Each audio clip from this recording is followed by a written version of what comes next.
नमस्कार दोस्तों, रंगमंच कहानियों का में आपका स्वागत है। तो आज आपके सामने प्रस्तुत है मालती जोशी की प्रसिद्ध कहानी तुम मेरी राखो लाज। तो लीजिए सुनते हैं तुम मेरी राखो लाज। प्रतीक्षा कुछ ज्यादा ही लंबी हो चली थी। बरामदे में बैठे सब लोग ऊँघने से लगे थे। तभी कॉरिडोर से आती भारी आवाज पदचाप सुनाई दी और सब के सब एकदम सतर्क हो गए। यह अस्पताल की चिर परिचित सिस्टर लोगों की सौम्य किंतु सदी हुई पदचाप नहीं थी, बल्कि पुलिस के जूतों की भारी भरकम आवाज थी। पुलिस का वह सिपाही हमारे सामने से गुजरता हुआ बाहर निकल गया। कुछ ही पल बाद वह लौटा तो अकेला नहीं था, इंस्पेक्टर शुक्ला भी उसके साथ थे। होश में आ गई है शायद, एक सम्मिलित स्वर उभरा। संभवतः मैं उठ खड़ी हुई, पर मुझे इशारे से वहीं रोक दिया गया। मन मार कर मैं बैठ गई। अब सबकी चौकन्नी नजर मुझ पर थी। उसकी माँ, उसका भाई, उसकी बहन, सब मुझे घूर रहे थे। उनकी नजरों में एक अभियोग साफ साफ झलक रहा था। उन घूरती हुई आंखों से बचने के लिए मैं बाहर लॉन में आकर बैठ गया। उस छोटे से लॉन में कई लोग बैठे हुए थे, सब अपनी अपनी मुसीबत के मारे, सब अपनी अपनी चिंताओं में डूबे हुए। मेरी ओर देखने की किसी को फुर्सत नहीं थी। कोई नहीं जानता था कि जहाँ जो औरत बैठी हुई है वह कल तक शहीद की माँ थी। पर आज मैं क्या कहूँ, यह तो संध्या का बयान ही तय करेगा। उसके परिजनों की आंखों में अगर अविश्वास, संशय या तिरस्कार है तो वह अस्वाभाविक नहीं है। संध्या को आत्महत्या के लिए प्रेरित करने के लिए अगर वे मुझे उत्तरदायी मान रहे थे तो इसमें आश्चर्य नहीं था। सास बहू का रिश्ता विवादास्पद ही होता है, फिर एक युवा सुंदर विधवा बहू के साथ तो लोग सामान्य रिश्ते की कल्पना भी नहीं कर सकते। खासकर बहू के नाम पर बैंक में एक मोटी रकम जमा हो तो यह संदेह और भी गहरा जाता है। ऐसी बहू के प्रत्याहरण का मोह शायद बहुतेरी सासों को होता होगा, पर मुझे विश्वास था कि संध्या मुझ पर यह तोहमत नहीं लगाएगी। इतना बड़ा झूठ वह बोल नहीं सकती। लेकिन अगर वह सच बोल गई तो तब उस शर्म को मैं कैसे झेल पाऊंगी। उस सच से तो कोई भी झूठ बेहतर है। मैं तो परमात्मा से प्रतिक्षण यही मना रही हूँ कि भले ही वह मुझे कटघरे में खड़ा कर दे, पर सच न बोले। कल सुबह से मैं यहाँ अस्पताल में बैठी हूँ। खबर पाते ही बंबई से उसकी माँ और भाई तथा दिल्ली से उसकी बहन आ पहुंची। मेरी बेटी सविता भी लखनऊ से चल पड़ी है।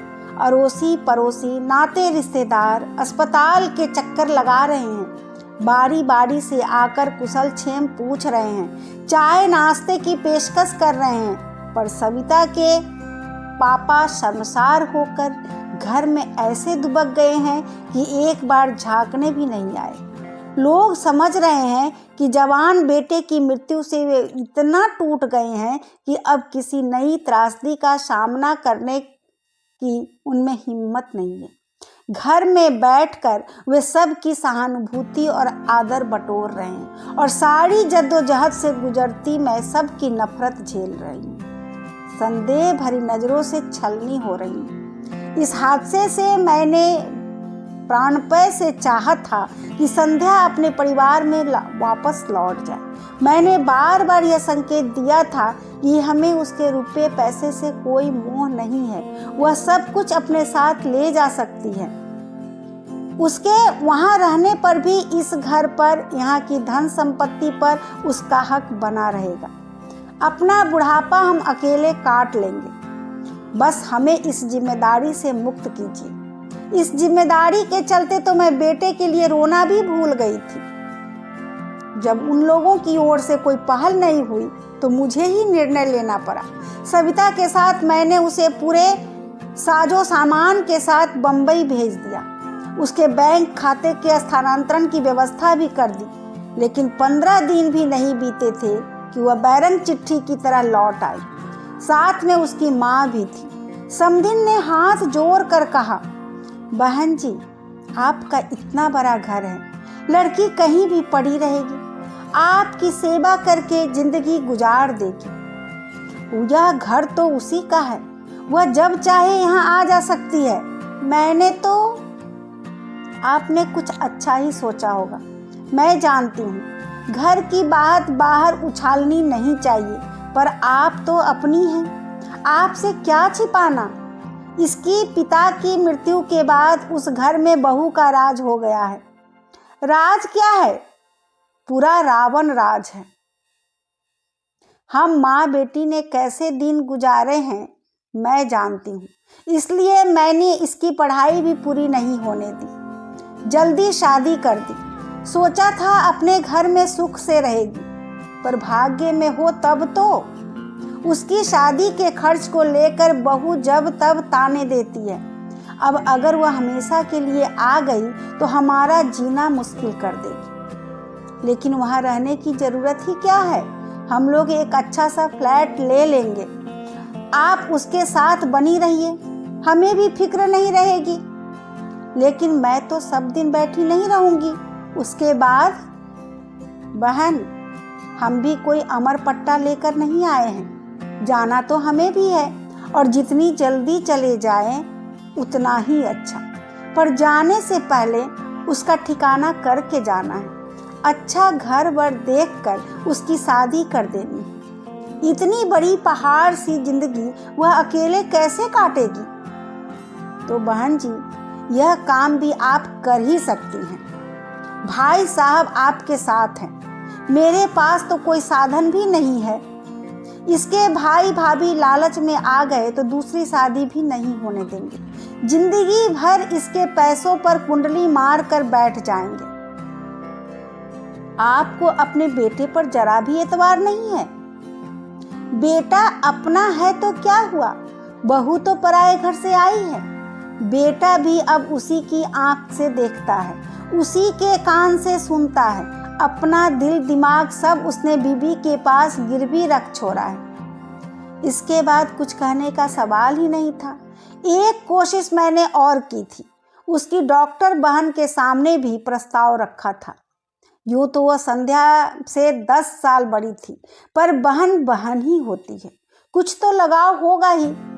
हमारी तुलना में तो वह ज़्यादा अपनी होगी। हम लोगों का साथ ही कितना था, कुल जमा 1.5 साल।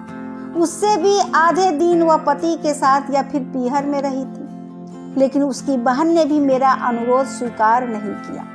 बोली, आंटी जी, डॉक्टर हूँ मैं, दिन में 15 घंटे बाहर रहती हूँ, कभी कभार रात को भी जाना पड़ जाता है। इनका क्लिनिक घर पर ही है, कभी कोई ऊंच नीच हो गई तो मुसीबत होगी।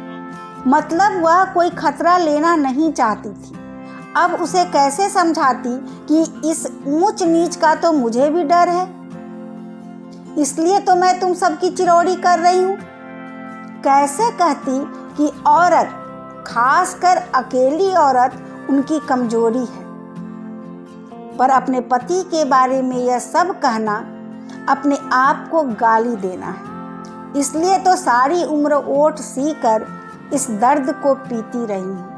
जानती हूँ कि जब पुरुष की नीयत खराब होती है तो जाति, उम्र, रिश्ते, सारी चीज़ें गौण हो जाती हैं। इसके चलते मैंने कितनी नौकरियों को भुगता है मैं ही जानती हूँ। रिश्तों की बहनों और नंदों को मैंने मजबूरन चौकीदारी की है। पड़ोसिनों से भी कभी दुआ सलाम के आगे संबंध नहीं बढ़ने दिए। पूरी जिंदगी बहुत चौकस रही हूँ मैं, घर की इज्जत पर आंच नहीं आने दी। पर अब मुझसे यह सब नहीं हो सकेगा। टूटा हुआ मन और थका हुआ शरीर लेकर मैं पराई लड़की की जिम्मेदारी कैसे संभाल पाऊंगी। मेरा मन उसी दिन कांप गया था जब शोक से बेहाल संध्या को इन्होंने अंक में भर लिया था। दुख की उस कातर घड़ी में सोचने समझने की शक्ति लुप्त हो गई थी। फिर भी वह दृश्य मेरे अवचेतन में उतरा। अपनी सूजी हुई आंखें लेकर सविता ने उसी क्षण मेरी ओर देखा था। पल भर को हमारी नजरें मिली थी और उसने तुरंत आगे बढ़कर संध्या को गले लगा लिया था। बेचारी लड़की अपने पापा के चरित्र के इस पहलू को जानती है, इसलिए अतिरिक्त रूप से सजग रहती है। घरेलू पार्टियों में जब पापा ज्यादा बेतकल्लुफ होने लगते थे तो वह वितृष्णा से मुंह फेर लेती थी। पापा अगर उसकी सहेलियों की चोटी खींचते, पीठ पर धौल जमाते या गाल में चिकोटी लेते तो उसका चेहरा तमतमा जाता। मुझसे अक्सर कहती, मम्मा स्कूल में आप ही आया करो। पापा बिना बात के मेम की साड़ी वाड़ी की तारीफ करते रहते हैं, बड़ा ऑकवर्ड लगता है। मैंने कितनी बार कहा है कि हम लोग अंग्रेज नहीं हैं। हमारे यहाँ किसी महिला के कपड़ों की तारीफ करना, हेयर स्टाइल या चूड़ी बिंदी पर कमेंट करना अच्छा नहीं समझा जाता। पर इन्होंने कभी मेरी बात नहीं मानी, उल्टे मुझ पर बिगड़ते। तुम्हारा तो दिमाग ही खराब है, हर बात का गलत मतलब निकाल लेती हो। तो संध्या का मेरे पास रहना तय हो गया। मुझे लगा जैसे मैंने अपने आंचल में अंगार भर लिए। 15-20 दिन सविता को मैंने रोक लिया। वह साये की तरह संध्या के साथ बनी रही, पर वह भी कितने दिन रहती। उसका भी घर बार, बच्चे थे, बूढ़े सास ससुर थे, उसे तो जाना ही था। अपनी मुसीबत हमें भुगतनी ही भुगतनी थी। अपना दुख पीकर मैं बहू के घाव सहलाने में जुट गई, पर इन्होंने मुझे मौका ही नहीं दिया। उसका पूरा भार इन्होंने अपने ऊपर ले लिया। इनकी सारी दिनचर्या उसी धुरी पर घूमने लगी। सुबह शाम पेपर पढ़ना, न्यूज सुनना, सीरियल्स देखना, सब साथ साथ होने लगा। दोपहर में कैरम या लूडो खेला जाता, उसे ब्रिज का गेम सिखाया जाता, उसके लिए लाइब्रेरी लगवाई गई, उसके लिए नए नए कैसेट्स और सीडी घर में आने लगी। फिर एक दिन इन्होंने घोषणा की कि संध्या को ड्राइविंग सिखाएंगे। मैंने कहा, देखिए जो कुछ दिल बहलाव करना है घर में बैठकर कीजिए। बाहर लोग देखेंगे तो 4 तरह की बातें करेंगे। लोगों को किसी के सुख दुख से कोई मतलब नहीं होता, वे बस बातें करना जानते हैं। लड़की नाहक बदनाम हो जाएगी। वे एकदम भड़क गए। क्या दकियानूसी सासों की तरह बात करती हो? जिंदगी भर क्या उसे कैद में घर में रख लेंगे? जिंदगी भर ना सही, पर कायदे से साल 6 महीने तो घर में रहे। फिर अपनी ही बात काट कर मैंने कहा, हम लोग उसे कॉलेज में दाखिला क्यों नहीं दिलवा दें? वह अपनी छुटी हुई पढ़ाई पूरी कर लेगी। कल को अगर नौकरी करनी हो तो हाथ में ढंग की डिग्री तो होगी। नौकरी क्यों करेगी? क्या तुम्हारे घर में उसके लिए खाने को नहीं है? ओफो, नौकरी की बात तो मैंने यूं ही कह दी थी। मैं तो यह कह रही थी कि कॉलेज जाएगी, थोड़ी खुली हवा मिलेगी, थोड़ी खुली हवा में सांस लेगी, हम उम्र लोगों के बीच रहेगी तो उसे भी अच्छा लगेगा। हम लाख कोशिश करें उसकी उम्र के तो हो नहीं सकते, बल्कि मनीष की मृत्यु ने तो मुझे 10 साल और आगे लाकर पटक दिया है। लिहाजा यही तय हुआ, संध्या कॉलेज जाने लगी। उसे एमए इंग्लिश में दाखिला मिल गया। शाम को 5 से 6 तक कंप्यूटर चलाती, क्लास ज्वाइन कर ली। दोनों जगह उसे लाने ले जाने का जिम्मा इन्होंने ले लिया। मैं कहती उसे एक स्कूटी ले दो ना, इस उम्र में यह बेगार आप कब तक ढोएंगे? वे कहते, मुझे और काम ही भी क्या है, उतना ही समय कट जाता है। आने जाने से थोड़ी ड्राइविंग भी सिखा देता हूँ।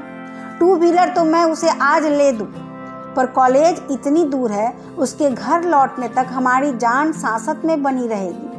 आजकल के लड़के भी कम शरारती नहीं होते। मैं जाता हूँ तो थोड़ा रोब रहता है, ज़्यादा बदतमीजी नहीं करते।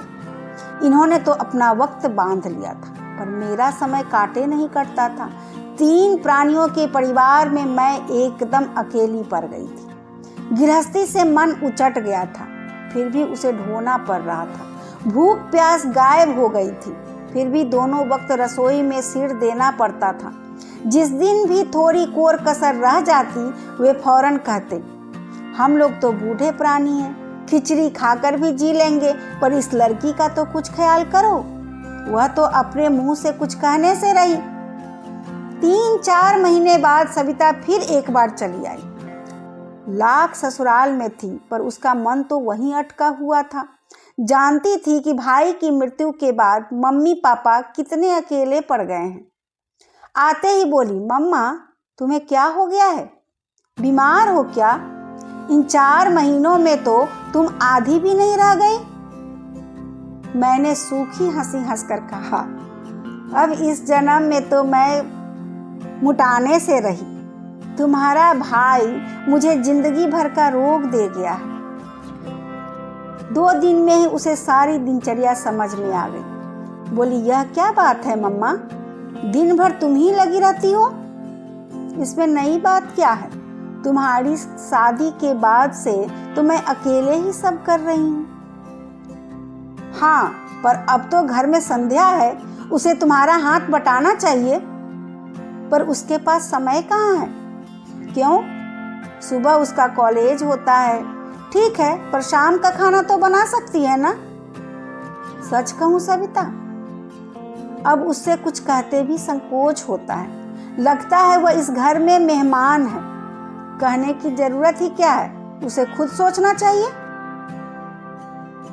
शायद अब उसको भी इन चीजों में रस नहीं रह गया है। पहले जब आती थी मुझे रसोई में घुसने नहीं देती थी। सुबह शाम नई नई चीजें बनाकर खिलाती थी, पर उसका भी मन अब हट गया है। और ठीक भी है, यह उसकी गृहस्थी तो नहीं है, वह तो बस समय काट रही है। और सच तो यह है कि हम सब अपना समय काट रहे हैं। और ये पापा क्या कर रहे हैं? एकदम उसके ड्राइवर ही बन गए हैं। शाम का तो चलो ठीक है, पर सुबह तो अपने से जा सकती है। ना हो तो उसे एक स्कूटर लो दो ना। यह बात तुम ही उनसे कहना। और सचमुच इस बार वह डरी नहीं, सवाल कर ही डाला। बोली, पापा हमें तो याद नहीं आता कि आपने हमें कभी कॉलेज छोड़ा हो या लेने आए हो। अब तो जैसे आपने ड्यूटी ही लगा ली है। इन्होंने एक बार घूर कर देखी और फिर देखा और फिर कहा, बेटा जब तुम पढ़ती थी तब न मेरे पास समय था न गाड़ी थी। अब तो मेरे पास समय ही समय है। मैं तुम्हारी माँ की तरह 24 घंटे ठाकुर जी के सामने ध्यान लगाकर नहीं बैठ सकता। मुझे भगवान से नफरत हो गई है। सारे व्रत अनुष्ठानों पर से मेरा विश्वास उठ गया है, इसलिए मैं अपनी शांति कहीं और खोजता हूँ। एक बात और सभी, तुम्हारी अपनी एक भरी पूरी दुनिया है और यह लड़की बिल्कुल अकेली है। मैं उसका अकेलापन बांटने की कोशिश करता हूँ और उसका तो एक बहाना है। सच तो यह है कि मैं अपना ही अकेलापन बांटने की कोशिश कर रहा हूँ। आखिरी बात कहते कहते इनका स्वर कातर हो आया था। हम दोनों शर्म से जैसे पानी पानी हो गई। अपने दुख को सहलाते हुए हम यह भूल गई थी कि मरने वाला इनका भी कोई था। वह इनकी भी आंखों का सपना था, बुढ़ापे की लाठी था, कलेजे का टुकड़ा था। हम लोग तो रो गाकर अपना दुख हल्का कर लेती हैं, पर ये तो पुरुष होने की व्यवस्था को ढो रहे हैं। सारा हाहाकार मन में ही दबाए बैठे हैं। उस अश्रु युक्ति वेला में मैंने उनके सारे अपराध क्षमा कर दिए। नवंबर में नेहा की शादी निकल आई। इकलौती ननद की इकलौती बेटी की शादी थी। अपना सारा शौक समेटकर हमें भात की तैयारी में जुट जाना पड़ा। जब पहली बार खरीदारी के लिए निकली तो लगा जैसे जुगों बाद घर की चारदीवारी से बाहर आई। संध्या और उसके पापा तो जिस बहाने से रोज ही बाहर जा रहे थे, पर मैं साल भर से घर में कैद होकर रह गई थी। मंदिर तक जाने का मन नहीं होता था। शादी से 8 दिन पहले कृष्णा भात मांगने आई थी, साथ में पीले चावल भी लाई थी। निमंत्रण देते हुए बोली, भाभी आप लोगों को पूरे 4 दिन तक वहीं आकर रहना है। 17 को लेडी संगीत में आओगी तो 20 को बेटी की विदा के बाद ही लौटना। शादी तो खैर आना ही है कृष्णा, पर संगीत वंगीत में मैं नहीं आ सकूंगी। क्यों? क्या करूं? कहीं जाने का मन ही नहीं होता। तुम विश्वास नहीं करोगी, पिछले साल 1.25 साल से हम लोगों ने एक भी शादी अटेंड नहीं की है। अब यह घर की शादी है, इसलिए तो कह रही हूँ। तुम नहीं जाती हो तो भैया भी नहीं जा पाते हैं। ऐसा कब तक चलेगा? जीना है तो जिंदगी की कुछ शर्तें भी तो माननी होगी। इसलिए आग्रह कर रही हूँ कि तुम आओगी और सारे कार्यक्रम अटेंड करोगी। सच कहूँ कृष्णा, इस लड़की को घर छोड़कर कहीं जाने का मन नहीं होता। तो उसे भी लेती आओ ना, ऐसे भी तो सब जगह आती जाती रहती है। सुरेश नरेश बताते रहते हैं कि अक्सर मामा के साथ गाड़ी में दिख जाती है। जरूर दिख जाती होगी। सुबह कॉलेज जाती है, शाम को कंप्यूटर क्लास जाती है। लाने ले जाने की ड्यूटी इनकी ही है। अब क्या करे, इतनी बड़ी जिंदगी उसके सामने है, कुछ न कुछ तो करना ही पड़ेगा। हम लोग तो सब दिन बैठे नहीं रहेंगे। हाँ खैर वो तो ठीक है, कृष्णा ने जैसे उकता कर कहा, पर तुम्हें संगीत में जरूर आना है, नहीं तो मैं भात नहीं लूंगी, कह देती हूँ। और बहू को भी ले आना, उसका भी मन बहल जाएगा। तुम जरा अपने से कह देती, मैंने दबी जबान से कहा, पर कृष्णा ने ध्यान नहीं दिया। बहुओं को इतनी लिफ्ट देने के पक्ष में वह नहीं थी। बोली, तुम लोगों से कह तो दिया, वह क्या तुमसे अलग है? कभी कभी 2 शब्द भी लोगों को कितने भारी पड़ जाते हैं। बड़ी मुश्किल से संध्या को राजी किया जा सका। उसके बाद दूसरी समस्या सामने आई। मम्मी जी, मैं क्या पहनूं? यह बात नहीं कि उसके पास कपड़ों की कमी थी, वह तो रोज ही बाहर जा रही थी, अपनी मनपसंद पोशाक और मनपसंद रंग पहन रही थी। मैंने कभी टोका टाकी नहीं की, मेरा तो उस ओर कभी ध्यान भी नहीं गया। पर यह प्रसंग अलग था और इस बात को संध्या भी समझती थी। वहाँ उसे एकदम बैरागिन बनाकर तो नहीं ले जाती, फिर भी कुछ सतर्कता बरतना जरूरी था। वहाँ तमाम जाति बिरादरी की महिलाएं होंगी, कृष्णा के ससुराल वाले भी होंगे। जरा सी चूक हुई नहीं कि सबको चर्चा के लिए विषय मिल जाएगा। अपनी सारी अलमारी खंगाल कर मैंने उसके लिए मोतिया रंग की एक साड़ी निकाली। मोती मूंगे वाला एक हल्का सा सेट निकाल कर दिया। उसका सहज सौंदर्य उतने ही खिल उठा। अपने लिए मैंने उससे भी हल्के रंग की एक चंदेरी निकाल ली। इन्होंने देखा तो बेहद नाराज हुए। तुम दोनों मेरी बहन के यहाँ मंगल गीत गाने चल रही हो या मातम करने? मैंने कहा, प्लीज आप हमारे बीच में ना पड़िए। 4 लोगों के बीच में जरा सोच समझ कर ही जाना होता है। फिर ये कुछ नहीं बोले, पर पूरे समय मुंह फुलाए रहे। हम लोग जब पहुंचे तो कार्यक्रम शुरू हो चुका था। नेहा की सहेलियां किसी फिल्मी गीत पर नाच रही थी। हम लोगों के पहुंचते ही कुछ क्षण को नृत्य रुक गया। सबकी आंखें संध्या की ओर उठ गई। उन आंखों में कौतूहल थी, करुणा थी, ईर्ष्या थी और उपहास भी। कृष्णा ने आगे बढ़कर मुझे अंक में भर लिया और वरिष्ठों की पंक्ति में लाकर बिठा दिया। संध्या असमंजस में थी। थोड़ी देर तक खड़ी रही, फिर चुपचाप मेरे पास आकर बैठ गई। वहाँ इतनी सारी लड़कियां थीं, पर किसी ने यह नहीं कहा कि भाभी मेरे पास आकर बैठो। कृष्णा की दोनों बहुएं ने उससे बात भी नहीं की और नेहा तो मानो दूसरी दुनिया में विचर रही थी। उसकी सगाई के दिन संध्या से ही उसे तैयार किया गया था, पर आज उसे हेलो कहने तक का फुर्सत नहीं थी। मुझे एक और प्रसंग याद आया। मनीष की शादी के 2 महीने बाद ही नरेश की शादी हुई थी। उस समय संध्या नई नवेली दुल्हन थी, पर सबके अनुरोध पर वह इतना अच्छा नाची थी कि मेरा कलेजा गज भर का हो गया था। और आज जैसे वह उस बिरादरी से बहिष्कृत हो गई थी। करीब 9 बजे के आसपास उन्होंने मुझे बुलाया। बोले, ये गाना बजाना तो शायद 12 बजे तक चलेगा, मैं निकलता हूँ। सुरेश या नरेश कोई तुम लोगों को छोड़ देगा? आपका खाना? पुरुषों की पंगत हो चुकी है, अब तुम लोग आराम से खाती पीती रहना।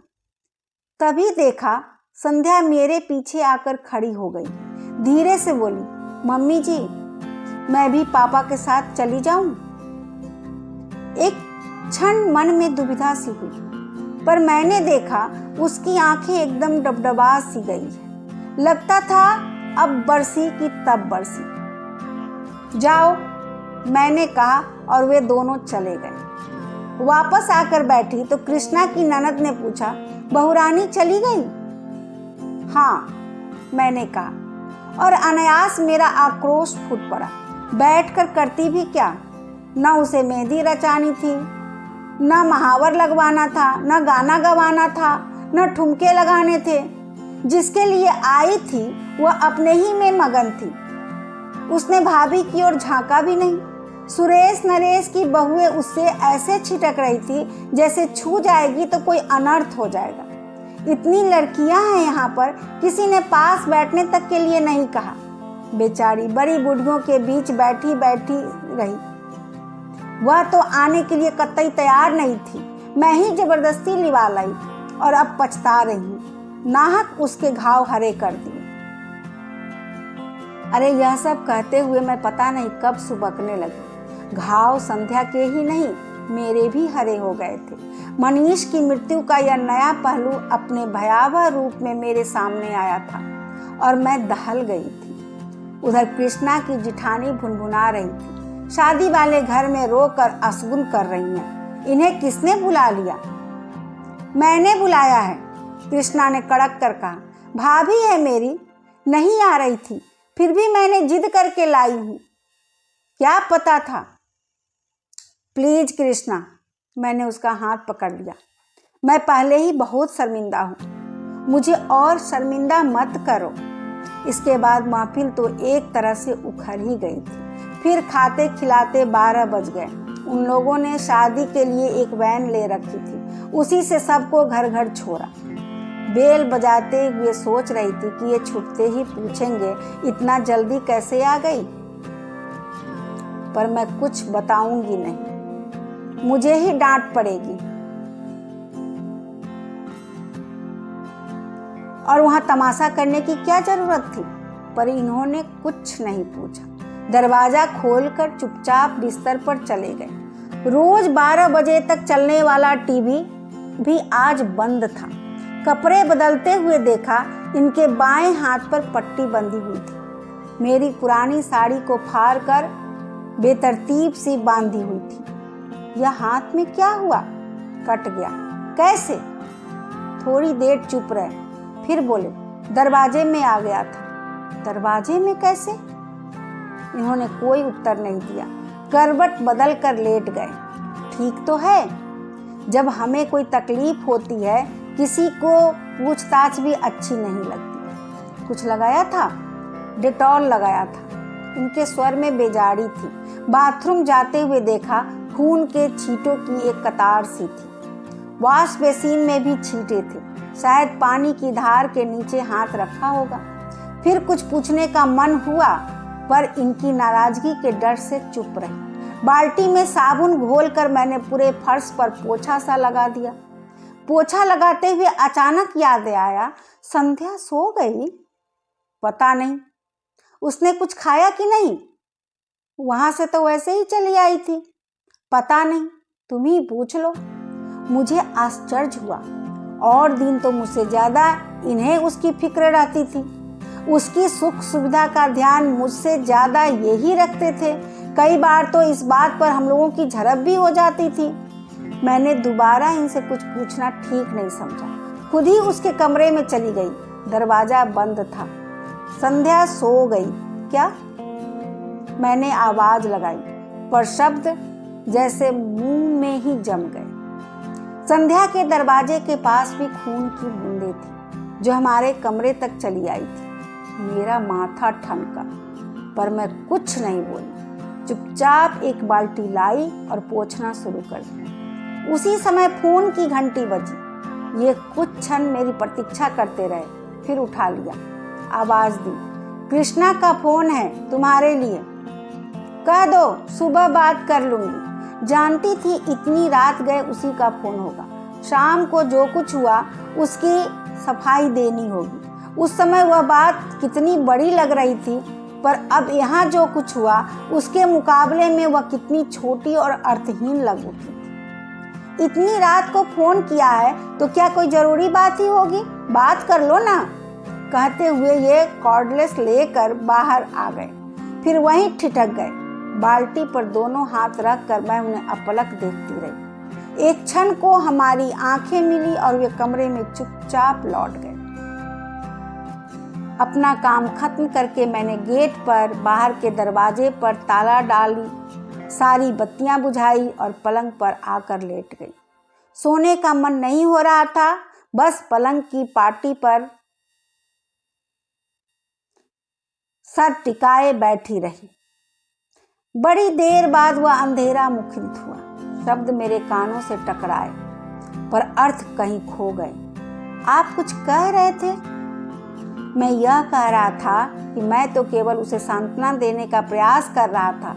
वह बहुत अपसेट लग रही थी, इसलिए दिलासा देने की कोशिश कर रहा था। उसने पता नहीं क्या सोचा, एकदम गलत अर्थ ही निकाल लिया।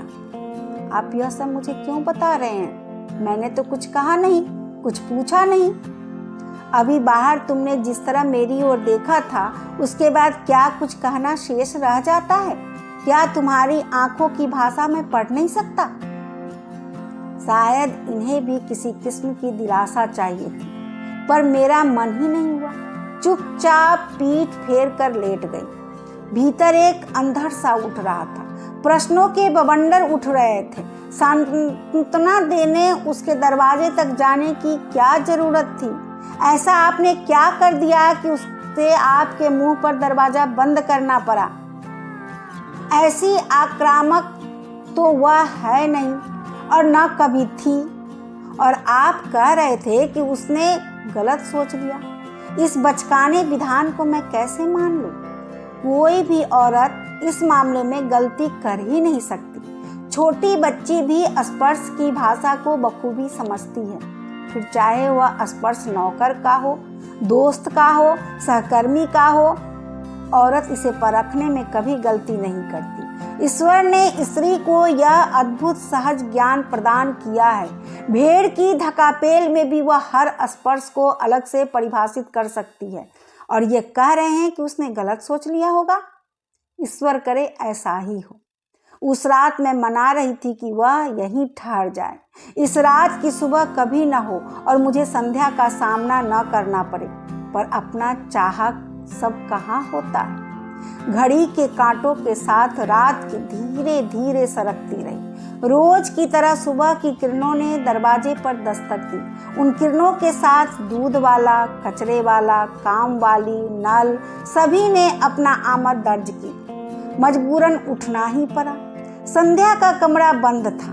मैंने राहत की सांस ली और किचन की ओर बढ़ गई। चाय बनाकर इन्हें जगाया। चेहरा काफी उतरा हुआ लग रहा था। वह अपराध बोध सा था या दर्द, वैसे हाथ भी काफी सूजा सा लग रहा था। रात भर जरूर परेशान रहे होंगे, और कोई वक्त होता तो इतना हाय तौबा मचाते, न खुद सोते न मुझे सोने देते। पर इस बार तो मुझे पता ही नहीं चला। 8 बजे कृष्णा का फोन आया। वह मुझसे बात करने को व्यग्र थी, पर मैंने मौका ही नहीं दिया। कृष्णा, अच्छा हुआ तुमने फोन कर लिया, मैं बस अभी करने ही वाली थी। तुम्हारे यहाँ कार्यक्रम कितने बजे है?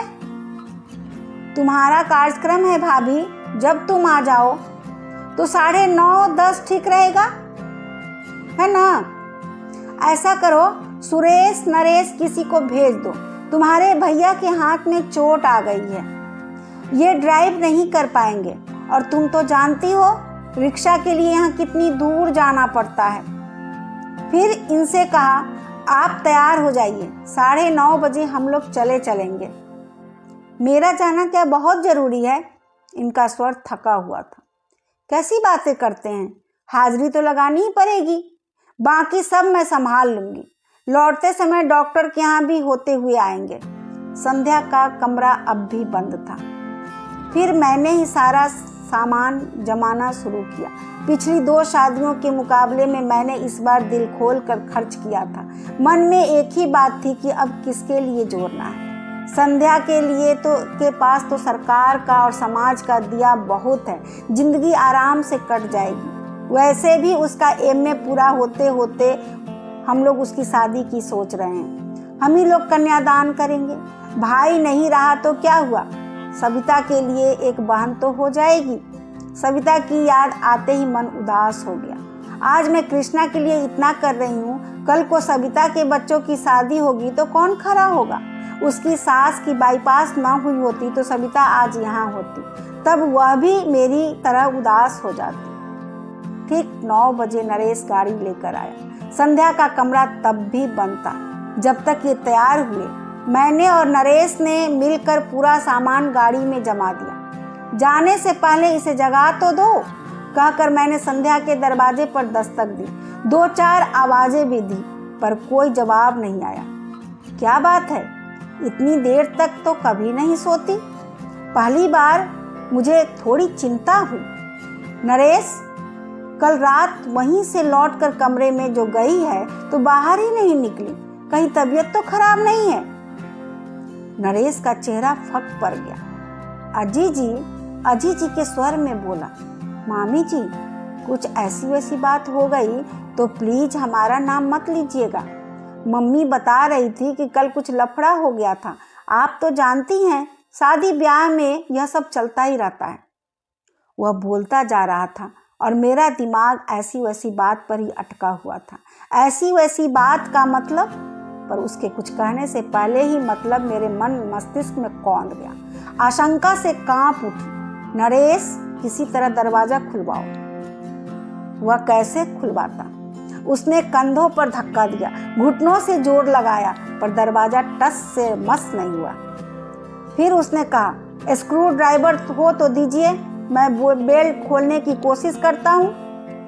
तुम दरवाजा तोड़ दो। मेरा धैर्य अब टूट चुका था। अनिष्ट की आशंका से मैं सहम गई थी, पर दरवाजा तोड़ना क्या इतना आसान था। मैं, नरेश, महरी सब जोर आजमा रहे थे। मुगरी, हथौड़ी सब का उपयोग हो रहा था। शोर सुनकर पड़ोस के शुक्ला जी भी आ गए, उनकी भी मदद ली गई। थोड़ी देर बाद थोड़ी सी फांक मिली तो धड़कते दिल से मैंने सबसे पहले पंखे का मुआयना किया। वह बंद था। फिर भी मैं राहत की सांस नहीं ले सकी, क्योंकि कमरे का सन्नाटा बड़ा अशुभ लग रहा था। थोड़ी देर बाद दरवाजा भड़बड़ा कर गिरा तो हम लोग तेजी से भीतर दाखिल हुए। पलंग पर वह निस्पंद लेटी थी। कृष्णा के यहाँ से लौटकर उसने कपड़े भी नहीं बदले थे। नींद की गोलियों की शीशी सिरहाने खाली पड़ी थी। इसके बाद का घटनाक्रम एक दुःस्वप्न की तरह था। हम अस्पताल दर अस्पताल भटके, पर हर जगह भर्ती करने से इनकार कर दिया गया। आखिर मजबूरन सरकारी अस्पताल की शरण लेनी पड़ी।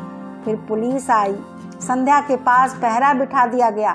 सबके बयान हुए, अड़ोसी पड़ोसी से, रिश्तेदारों से, उसके सहपाठियों से पूछताछ हुई, उसके भाई बहनों को फोन किए गए। बेचारा नरेश इस हंगामे के बीच मामा जी की पट्टी करवा लाया था। पता नहीं 3 अंगुलियों में हेयर लाइन क्रैक है और छोटी उंगली का एकदम कचूमर ही निकल गया है। अच्छा हुआ कि इस समय सबका ध्यान संध्या की ओर था।